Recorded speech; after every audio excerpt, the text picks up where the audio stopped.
Bismillahirrahmanirrahim. Alhamdulillahirabbil alamin. Kita lanjutkan baca Al-Arba'un Al-Muntakhabah min ahadithi kitab Tauhid lil Imam Ibn Khuzaimah. Di pertemuan yang ke berapa? 20. Pertemuan yang ke-20 halaman 161.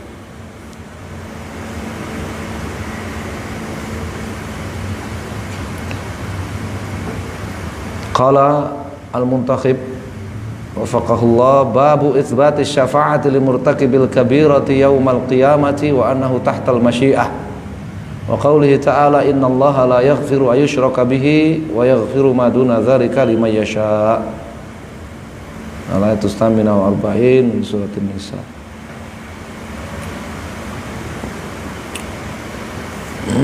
Ini harusnya kemarin digabungkan di hadis-hadis tentang syafaat ya.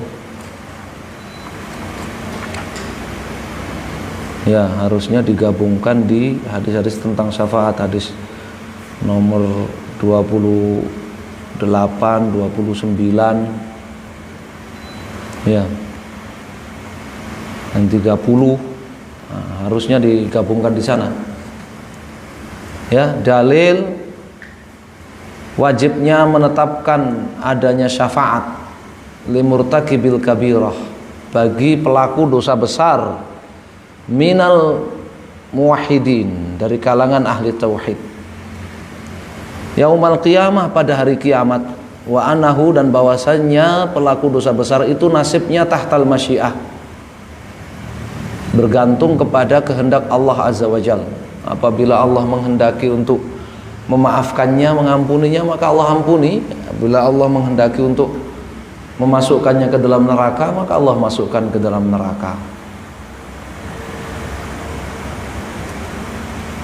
Ya, ini akidah Ahlussunnah wal Jamaah bahwa dosa itu terbagi menjadi ya dosa besar, ya kufur atau syirik, dan yakni akbarul kabair, kemudian kabair. Ya, akbarul kabair dosa paling besar, kemudian dosa-dosa besar, kemudian saghair, dosa-dosa kecil.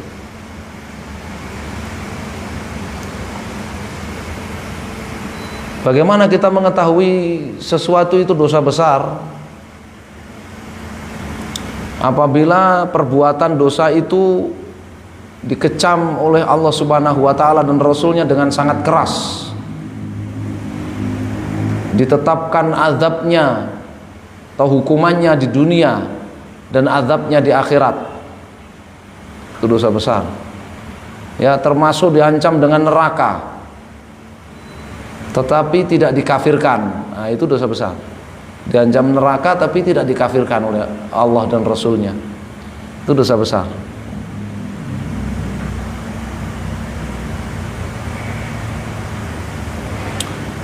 Ada hukuman had di dunia, ya, itu dosa besar.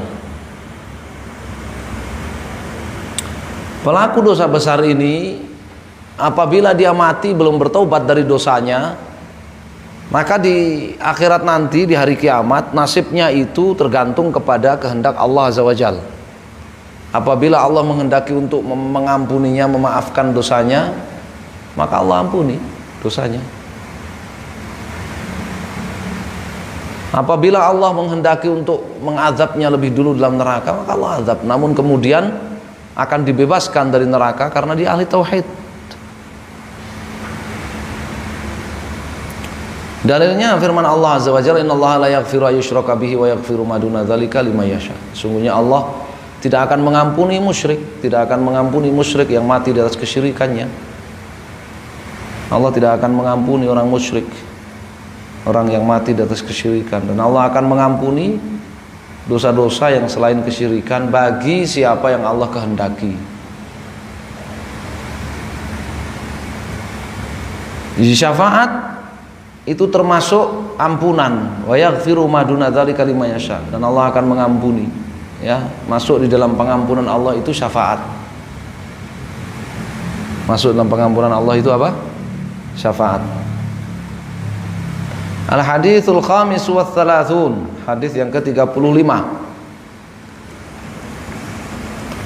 Qala al-Imam Ibnu Khuzaimah rahimahullah fi kitab Tauhid, haddatsana Abu Talib Zaid bin Akhzam qala haddatsana Abu Dawud qala haddatsana Syu'bah bin al-Hajjaj al-Mizzi qala akhbarani Habib ibn Abi Thabit wa Abdul Aziz bin Rufai wal A'mash an Zaid bin Wahab an Abi Dzar radhiyallahu taala anhu. Hadis dari Abu Dzar radhiyallahu taala anhu dengan sanadnya Imam Ibnu Khuzaimah meriwayatkannya. Anna Nabi sallallahu alaihi wasallam qaal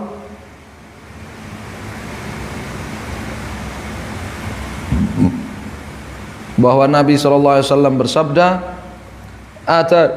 atani Jibril fabasyarani annahu man mata min ummati la yusyriku billahi syai'a dakhalal jannah. Qultu wa in zana wa in saraq qala na'am. Jibril datang kepadaku, fabasyarani, lalu memberikan berita gembira kepadaku. Ya.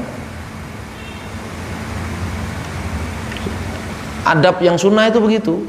Kalau kita ketemu, kita berkunjung atau kita ketemu sama orang itu kita ya beri berita gembira. Ya, atau kita tanyakan kabarnya. Ya.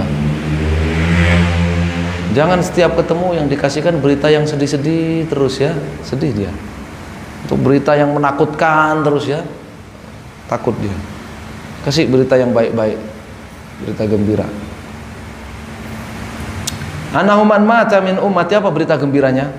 Bahwa barang siapa yang mati dari umatku la yusyriku billahi syai'an, dalam keadaan ia tidak berbuat kesyirikan kepada Allah sedikit pun. Syarat ini. Ya, yang dimaksud dengan umat di sini berarti umat Nabi Shallallahu Alaihi Wasallam, umat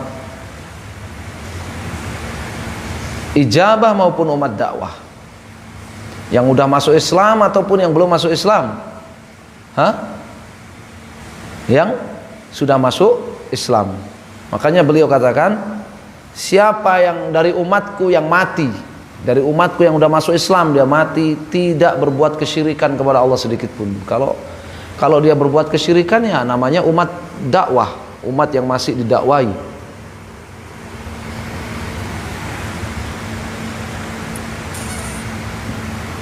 Dakhalal jannah, maka dia akan masuk surga. Ya, langsung masuk surga apabila dia tidak berbuat kesyirikan dan tidak membawa dosa besar, atau ditunda masuk surganya. Selama dia tidak berbuat kesyirikan kepada Allah Subhanahu wa taala, ditunda masuk surganya karena masih ada dosa-dosa yang dia belum bertobat darinya, harus dibersihkan lebih dulu. Tapi pada akhirnya yang namanya orang Islam yang tidak berbuat kesyirikan sedikit pun, dia masuk surga.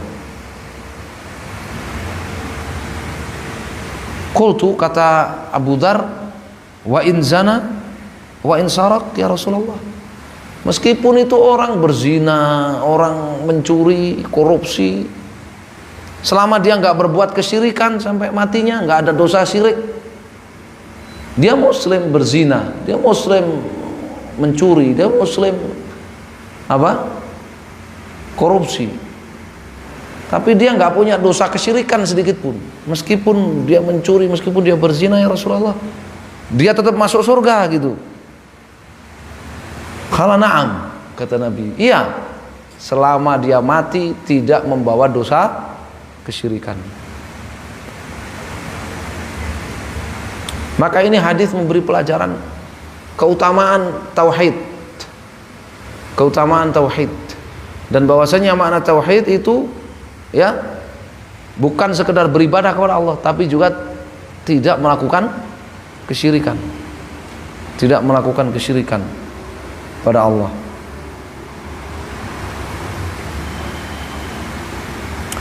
Hadis ini juga memberi pelajaran, ada orang ahli tauhid yang melakukan maksiat, berzina, ya, mencuri, ahli tauhid tapi melakukan maksiat ada. Tapi nggak ada ahli tauhid melakukan syirik akbar, nggak ada. Kalau ahli tauhid kok merdukun, nggak ada. Ya, ahli tauhid muslim kok berdukun, nggak ada. Ahli tauhid kok minta-minta sama kuburan, nggak ada. Ya.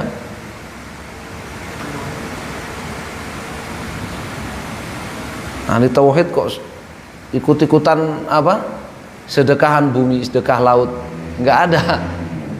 Tapi kalau ahli tauhid ya berzina, ahli tauhid mencuri, ahli tauhid korupsi, ada. Dan itu masih lebih baik daripada yang ya nggak berzina, nggak mencuri, ya terlihat rajin ibadah tapi ikut-ikutan berbuat kesyirikan. Ya. Jadi antum harus pintar memetakan pelanggaran. Ya, orang melakukan pelanggaran. Orang melakukan kemungkaran, pelanggaran. Apa pelanggarannya? Ya. Antum harus pintar memetakannya. Jangan orang melakukan pelanggaran ya dosa besar ya antum anggap lebih parah dari yang melakukan syirik, karena yang melakukan syirik nggak pernah melakukan dosa besar, rajin ibadah misalkan, nggak, ya namanya syirik itu harga mati, nggak ada apa toleransinya. Maka di sini ada pelajaran isyarat harus orang itu belajar. Ya, harus mempelajari yang namanya syirik, yang namanya tauhid. Gak ada udzur buat dia. Gak ada udzur buat dia. Kalau dia melakukan kesyirikan ya gak ada udzur dia. Ya, sudah dikasih kesempatan hidup untuk belajar, kenapa gak belajar? Qala hadza haditsun sahih rawatuhu thiqat wa akhrajahu Ahmad wa Bukhari wa Muslim wa ghairuhum. Hadis sahih riwayat para perawinya terpercaya, hadis riwayat Imam Ahmad, Imam Bukhari, Imam Muslim dan yang lainnya. Syahid kalimat yang menjadi pokok dalil, man mata min ummati la yusyriku billahi syai'an dakhalal jannah. Barang siapa dari umatku yang mati dalam keadaan tidak berbuat kesyirikan kepada Allah sedikit pun, maka dia masuk surga. Yakni walaupun dia melakukan dosa besar dan belum bertobat dari dosanya. Dia melakukan dosa-dosa besar, mencuri, merampok, berzina, ya, ghibah, ya, menggunjing, dolim. Selama dia tidak berbuat syirikan, ya, selama dia tidak bawa dosa kesyirikan kepada Allah, masih ada harapan untuk masuk surga. Dukhulan awwaliyan, ya, masuk surga langsung, atau ba'da an dakhalan nar, setelah dia masuk neraka, tapi tetap saja ujungnya masuk surga. Ya, ya meskipun dia jadi orang terakhir keluar neraka, orang terakhir masuk surga, yang keluar dari neraka merangkak, ya. Kemarin kita baca hadisnya, keluar dari neraka, orang terakhir keluar dari neraka merangkak. Ya.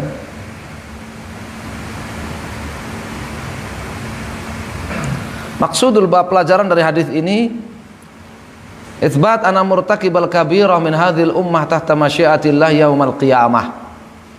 Hadis ini menetapkan bahwa pelaku dosa besar dari umat Muhammad SAW itu nasibnya di hari kiamat nanti tergantung kepada kehendak Allah Azza wa Jalla.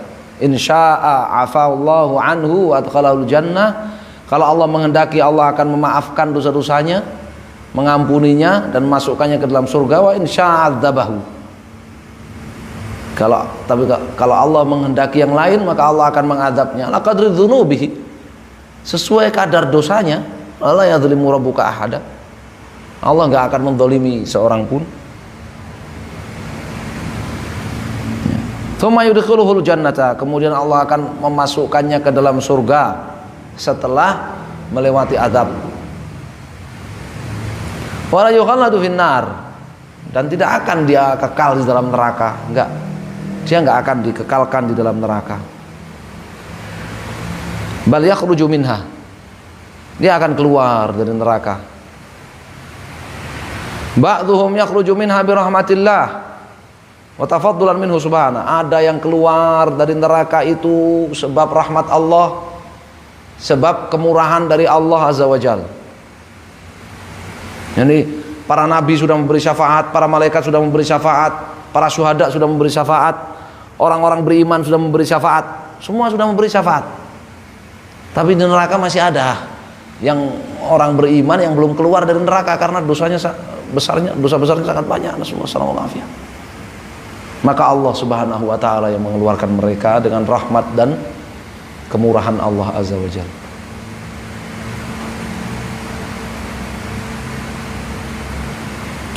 Wa dhuhum yakhruju minha bi syafaati syafi'in. Sebagian mereka keluar dari neraka melalui syafaatnya para pemberi syafaat. Syaratnya apa kemarin? Syaratnya 2. Ya, al-idz minallah wa ridha. Al-idz minallah lisyafi' an yashfa'a wa ridha. Ya, wa ridallah 'anil masyfu'. Syaratnya ada 2 dapat syafaat itu. Allah mengizinkan pemberi syafaat. Yang kedua, Allah meridhoi yang diberi syafaat. Wala yarda min ibadihil kufra. La yarda min ibadi illa tauhid. Sementara Allah tidak akan meridhoi kepada siapapun kecuali tauhid.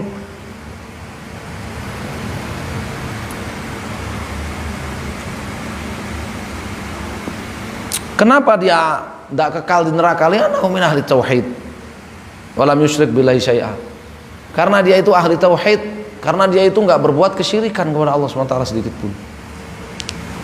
Ya. Jadi ini makna ahli tauhid.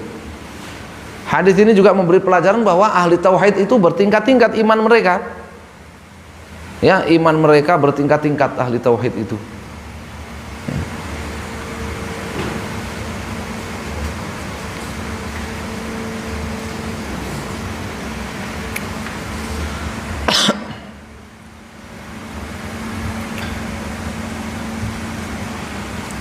Ini membedakan antara ahlu sunnah wal jamaah dengan khawarij dan mu'tazilah.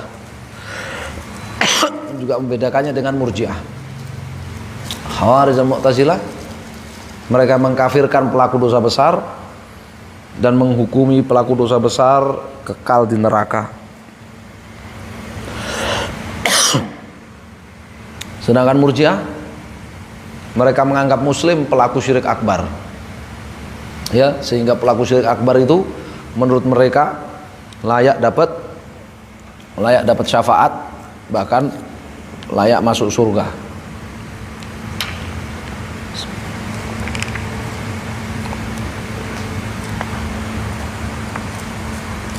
Ahlu sunnah wal jamaah mengatakan ahli tauhid dia akan masuk surga.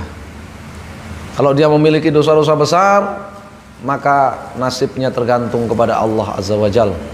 Kalau Allah menghendaki untuk mengadabnya lebih dulu, maka diadab lebih dulu, namun kemudian masuk surga. Kalau Allah menghendaki untuk memaafkannya, maka akan langsung dimasukkan surga. Adapun pelaku syirik, maka dia bukan muslim. Ya, dia nggak akan dapat syafaat. Dia nggak akan dapat syafaat. Nggak akan dapat ampunan. Ya, dia akan masuk neraka bersama objek kesyirikannya, bersama tauhidnya, sebagaimana dalam hadis syafaat yang sudah pernah kita baca.